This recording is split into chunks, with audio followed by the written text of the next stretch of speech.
दोस्तों, स्वागत है आपका हमारे YouTube चैनल टारगेट क्लासेस शैडोल में।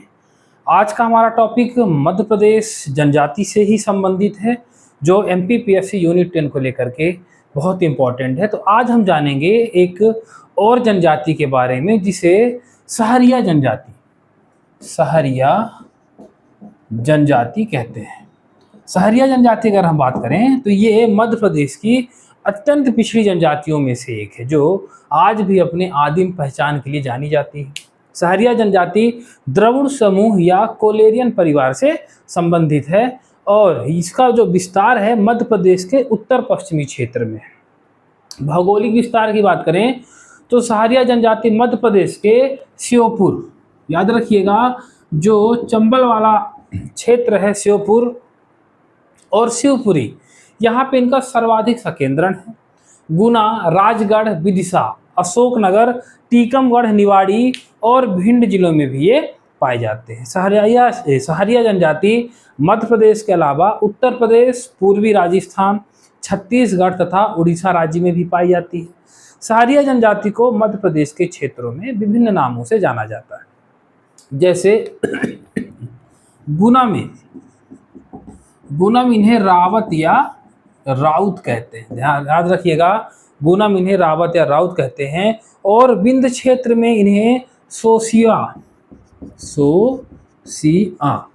के नाम से जाना जाता है। इनकी उत्पत्ति जो है तो सहरिया शब्द फारसी भाषा के शब्द सहारा से लिया गया है, जिसका अर्थ होता है जंगल। यह जनजाति जंगलों में निवास करने के कारण सहरिया कही जाती है।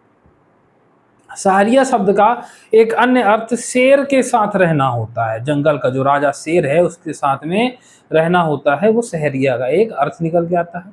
सहरिया कोलेरियन परिवार की जनजाति मानी जाती है। ये स्वयं को महर्षि वाल्मीकि की संतान मानते हैं। भील जनजाति को अपना भाई या ये सहोदर मानते हैं। सहरिया की जो उत्पत्ति की कथा सबरी से भी संबंधित है तथा ये अपना संबंध निषाद और लवकुश से भी जोड़ते हैं।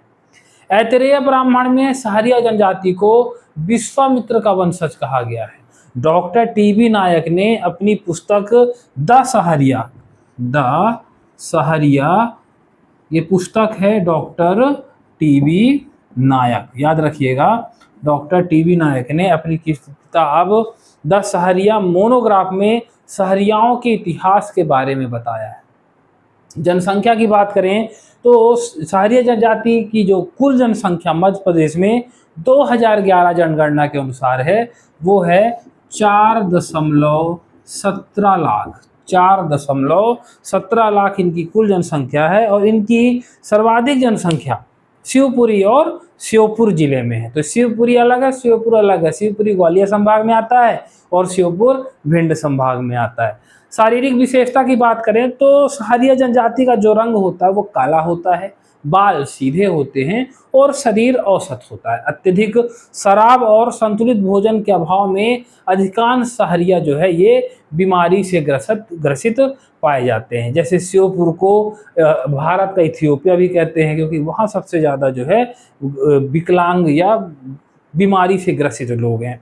अब सहरिया जनजाति की सामाजिक संरचना की बात करें तो सबसे पहले हम बात करेंगे सहरिया जनजाति की परिवार की। तो सहरिया जनजाति पितृवंशी जनजाति से हैं। इनमें एकल एवं संयुक्त दोनों परिवार का प्रचलन है। इनकी जो पारिवारिक इकाई को कुटुंब कहा जाता है। इनके परिवार में जो घर का मुखिया पिता होता है या जो सबसे बड़े सदस्य होते हैं, ये घर का जो है मुखिया कहलाते हैं। उपजाति एवं गोत्र की बात करें तो सहरिया जनजाति को इनकी उत्पत्ति के आधार पर 3 उपजातियों में बांटा गया है, सबर और सौरी। मैं यहाँ पे लिख देता हूँ सबर और सौर। तो इनको जो है 3 उपजातियों में बांटा गया है। सहरिया समाज में गोत्र प्रचलन मौजूद है तथा ये अनेक गोत्रों में विभाजित है। इसमें एक गोत्र के लोगों को कुटुंबी, गोती, सगोती या भाई बंदी कहते हैं।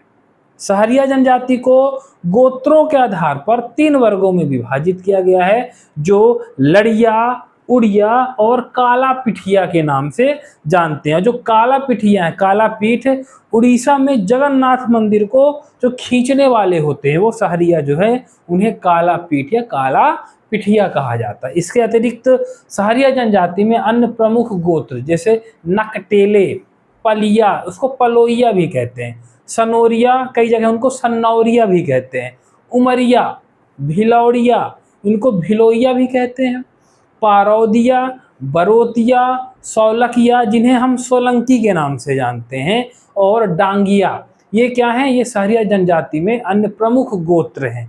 तो गोत्रों को जो है आप वीडियो रोक करके उनको आप लिख सकते हैं। अब सामाजिक संगठन की बात करें तो सहरिया जनजाति में जाति पंचायत का महत्व है। इनके गांव सहराना में पंचायतों की बैठकें होती हैं।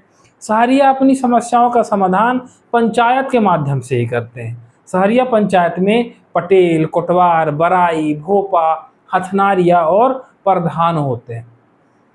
सहरिया का जो मुखिया उसे पटेल कहते हैं, जिसे खूंटिया पटेल के नाम से भी जाना जाता है। अब हम सहरिया पंचायत से अगर बात करें तो पंचायत का मुखिया पटेल होता है। इसकी नियुक्ति पीढ़ी दर पीढ़ी होती है। जो प्रधान होता है, प्रधान का कार्य पंचायत जोड़ने, निर्णय सुनाने, दंड वसूली आदि का होता है, और इनकी नियुक्ति भी परंपरागत रूप से ही होती है। बराई जो है ये संदेश वाहक होता है। भोपा ये तंत्र मंत्र झाड़ फूक का काम करता है, इसे गोठिया भी कहा जाता है। हथनरिया यह सहरिया का वैद्य होता है, इसे जड़ी बूटियों और मंत्र का अच्छा ज्ञान होता है। अब गांव या निवास की बात करें तो ये जनजाति समूह जो है क्या करती है? सहरिया जनजाति समूह में निवास करती है। इनके निवास को सहराना कहते हैं।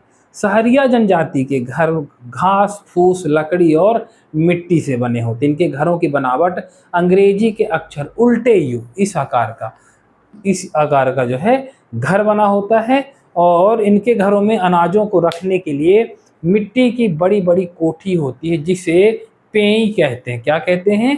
पेई, जहाँ पे ये अपना अनाज रखते हैं। क्लियर है? अब खान पान की बात करें तो सहरिया भोजन में मोटे अनाज का प्रयोग करते हैं, जिसमें ज्वार, बाजरा, मक्का आदि जो इनका मुख्य भोजन होता है। इनमें शराब पीना भी प्रचलित है। तो यहाँ इस समाज में शराब जो है अत्यधिक मात्रा में पेय पदार्थ के रूप में किया जाता है। वस्त्र और आभूषण की हम बात करें तो सहरिया जनजाति नाम मात्र के वस्त्र पहनते हैं। पुरुष मुख्य रूप से रंगीन कमीज, साफा तथा महिलाएं लहंगा, घाघरा, लुगरा व सलूका पहनती हैं। सहरिया जनजाति की वेशभूषा पर राजस्थानी जो है प्रभाव देखा जा सकता है। महिलाएं आभूषण प्रिय होती हैं। सहरिया महिला पीतल, एल्यूमिनियम आदि के आभूषण का भी प्रयोग करती है। और जो पुरुषों के आभूषण हैं तो मैं आपको बता दूं, कान में ये छैल, कड़ी, मुर्की, झेला और खोगडू पहनते हैं। हाथ में कड़ुलिया, गले में कंठी, गोपर, चौसर, उंगली में बीठी और अंगूठे के पैर में जो है अंगूठी पहनते हैं। कमर में सूतना और कनकत पहनते हैं। तो ये पुरुषों का आभूषण हो गया। और स्त्रियों के आभूषण की बात करें तो ये सिर में बोर, राखड़ी और क्लिप लगाती हैं। कान में फीकरपना, गुट्टी, एटन और बाली जो है पहनती हैं। नाक में लौंग, सोने चांदी के जो है लौंग पहनती हैं। गले में खंगवारी, खंगाडी, वजट्टी, कठला और लड़ जो है ये पहनती हैं। भुजा और बाह में बटा, बाजू और कड़ा पहनती हैं। हाथ में चूड़ा, बंगड़ी, डार, ढाढ़, पोंची, हथफूल, पटेलिया, शीश फूल, ये आभूषण जो है ये अपने पहनने के लिए प्रयोग में लाती हैं। कमर में करधौनी, कनकती, कमर लच्छा और चपेटा पहनती हैं। पैरों में चांदी की कड़ी, छागल, आंवले, तोड़िया, गरेठी, टोड़ा, टणका और पायजेब जो है पहनती है। पैर की उंगली में फोलरी पहनती हैं, जिसे बिछिया भी कहते हैं। तो फोलरी जो है बिछिया से थोड़ा अलग होता है। आप उसको गूगल में सर्च करके देख सकते हैं कि क्या कैसा होता है। अब सहरिया जनजाति की सामाजिक परंपराओं की बात करें तो हम बात करेंगे सबसे पहले जन्म संस्कार की। तो सहरिया जनजाति में शिशु जन्म के उत्सव के रूप में मनाया जाता है। इस जनजाति में लड़की के जन्म को शुभ माना जाता है। शिशु के जन्म के बाद गिलहरी माता को मुर्गी के बच्चे के भेंट की बलि दी जाती है। तो ये जन्म संस्कार हो गया। दूसरा है विवाह। सहरिया जनजाति में विवाह की प्रथा कठोर नहीं है तथा युवक व युवतियों को अपना साथी चुनने की स्वतंत्रता है। विवाह प्रथाओं की बात करें तो इनमें सगाई विवाह है, झाड़ फेरा विवाह है, झगड़ा विवाह है, विधवा विवाह है और खेका विवाह।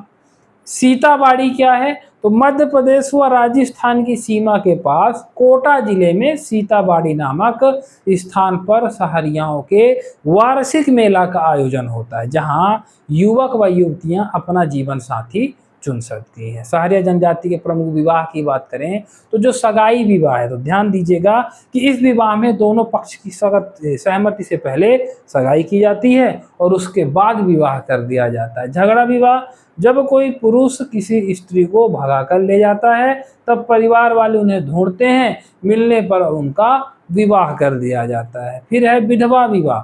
सहरिया में विधवा पुनर्विवाह का प्रचलन है। विधवा पुनर्विवाह का पहला हक देवर का होता है।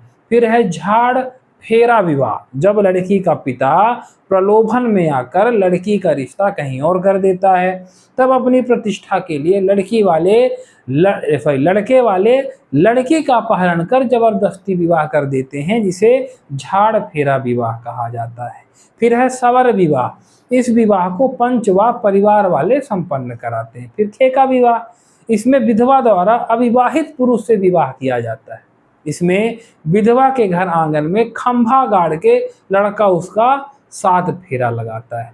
अब हम बात करें मृत्यु संस्कार की। सहरिया जनजाति में दाह संस्कार व शव को दफनाने दोनों की प्रथा का प्रचलन है। ये लोग मृत्यु को डरावना मानते हैं।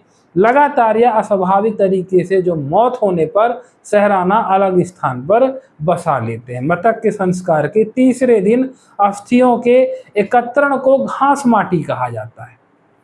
मृत्यु के 12वें दिन भोज दिया जाता है, जिसे नुक्ता खर्च कहते हैं। मृतक के स्मृति चिन्ह के रूप में एक खूंटा गाड़ा जाता है। अब हम सहरिया जनजाति की सांस्कृतिक परंपरा और मान्यता की अगर बात करें तो पहला है प्रमुख नृत्य, जिनमें स्वांग नृत्य, दुलदुल घोड़ी, तेजाजी, रागिनी नृत्य, फाग नृत्य और लहंगी नृत्य है। लोकगीत, तो इस जनजाति का प्रमुख जो गीत है वो लांगुरिया है, जिसे भुजरिया पर्व पर श्रावण माह में गाया जाता है, मतलब रक्षाबंधन के दूसरे दिन। हल्दी गीत, बन्ना गीत को विवाह के अवसर पर गाया जाता है। उत्सव एवं पर्व की बात करें तो सहरिया जनजाति हिंदू धर्म के काफी करीब है। इनके प्रमुख त्योहार होली, दीपावली, दशहरा, देवउठनी एकादशी जो ये होते हैं, ये इनके प्रमुख उत्सव और पर्व हैं। भाषा की बात करें तो सहरिया जनजाति कोलेरियन परिवार की जनजाति है। ये कोलेरियन या मुंडारी भाषा बोलते हैं। धार्मिक जीवन की बात करें तो सहरिया हिंदू देवी देवताओं की भी पूजा करते हैं। इनकी माता सीता का सर्वाधिक महत्व है, जिन्हें सहरिया आराध्य देवी के रूप में मानते हैं। ये जनजाति प्रकृतिवाद, जीववाद एवं बहुदेववाद में विश्वास करते हैं तथा तंत्र मंत्र एवं आत्मा में भी आस्था रखते हैं। प्रमुख देवी देवताओं की बात करें तो ये ठाकुर देव, हीरामन देव और भैरव देव, कारस देव, नाहर देव, तेजाजी महाराज और परित देव को मानते हैं। ठाकुर देव की बात करें तो ये बच्चों व घोड़ी की रक्षा करने वाले देवता हैं। इनको दारू व बकरी की बलि चढ़ाई जाती है। भैरव देव संतान प्राप्ति के लिए इनकी आराधना करते हैं। किसके द्वारा किया जाता है? महिलाओं के द्वारा। नवरात्रि समाप्ति पर इनको आंगन में झूला झुलाया जाता है, किसे? भैरव देव को। फिर है नरसिंह देव, संतान प्राप्ति के लिए इनकी पूजा चैत्र शुक्ल दशमी को की जाती है। फिर है कारस देव, सांप या बिच्छू काटने पर विष मुक्ति के लिए इनकी पूजा की जाती है। फिर है भूमिया देव, ये गांव की रक्षा करते हैं। और तेजाजी महाराज, तेजाजी की पूजा मध्य प्रदेश के मालवा, निमाड़ और ग्वालियर अंचल क्षेत्र में इनकी पूजा की जाती है। हीरामन देव, सांप काटने पर विष मुक्ति के लिए इनकी पूजा की जाती है। लेकिन सांप काटने पर आप हॉस्पिटल जाएं, डॉक्टर को दिखाएं। झाड़ फूक पूजा पाठ से बचने वाला इंसान नहीं, अगर जहरीले सांप ने काट दिया है तो। लेकिन हीरामन देव की पूजा की जाती है सांप काटने पर विष मुक्ति के लिए। कंकाली माता, महामारी से बचने की इनकी पूजा की जाती है। डरेठ देव, निसंतान दंपत्ति को संतान देने वाली की पूजा की जाती है। नहर देव, नहर का अर्थ शेर है और शेर की पूजा व मान्यता का चलन इस जनजाति में है। जिंद या जिन्न, भूत प्रेत से बचने के लिए जनजाति इनकी पूजा करती है। अब सहरिया जनजाति के आर्थिक जीवन की अगर हम बात करें तो आर्थिक दृष्टि से कमजोर तथा कृषि वन उपज पर ये निर्भर हैं। ये भूमिहीन होते हैं तथा बटाईदार के रूप में कृषि कार्य करते हैं। ठीक है। सहरिया जनजाति और जड़ी बूटी से औषधि बनाना भी इनका एक प्रमुख कार्य है, तो ये औषधि बनाने वाली जनजाति भी है। अब यह सहरिया जनजाति जो मध्य प्रदेश की 3 अत्यंत पिछड़ी जनजातियों में से एक मानी जाती है।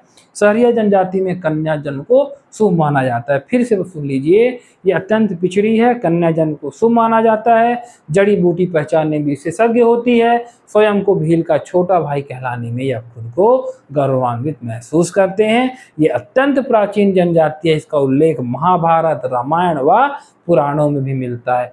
जो सहरिया संग्रहालय की स्थापना है वो श्योपुर में की गई है। मध्य प्रदेश की 5वीं सबसे बड़ी जनजाति है, तो सहरिया मध्य प्रदेश की 5वीं सबसे बड़ी जनजाति है। और सहरिया जनजाति का जो सामुदायिक रेडियो केंद्र है वो श्योपुर जिले में। तो इस तरीके से सहरिया जनजाति का जो चैप्टर है वो क्लोज होता है। मैंने आपको सारे फैक्ट, सारा डिटेल जो है इस वीडियो के माध्यम से मैंने आपको बताया। अगर वीडियो पसंद आई हो तो वीडियो को लाइक करिए, शेयर करिए और चैनल को सब्सक्राइब जरूर कर दें, पहली बात। और दूसरी बात, सबसे महत्वपूर्ण सूचना, हमारे जो ऑफलाइन बैच हैं, शाम का इवनिंग का बैच 15 जुलाई से शुरू होने जा रहा है। अगर आप ऑफलाइन बैच ज्वाइन करना चाहते हैं तो नीचे दिए गए नंबर पर कॉल करके आप अपना रजिस्ट्रेशन करा सकते हैं। और दूसरी बात, हमारा जो मॉर्निंग बैच है वो 1 जुलाई से शुरू हो गया है, कुछ सीटें उसमें बची हुई हैं। अगर आपको एडमिशन लेना है तो आप जो है आकर के क्लास, 2 दिन का डेमो क्लास आपको फ्री मिलेगा, उसके बाद आप जो है एडमिशन करा सकते हैं। तो चलिए मिलते हैं फिर नेक्स्ट वीडियो में।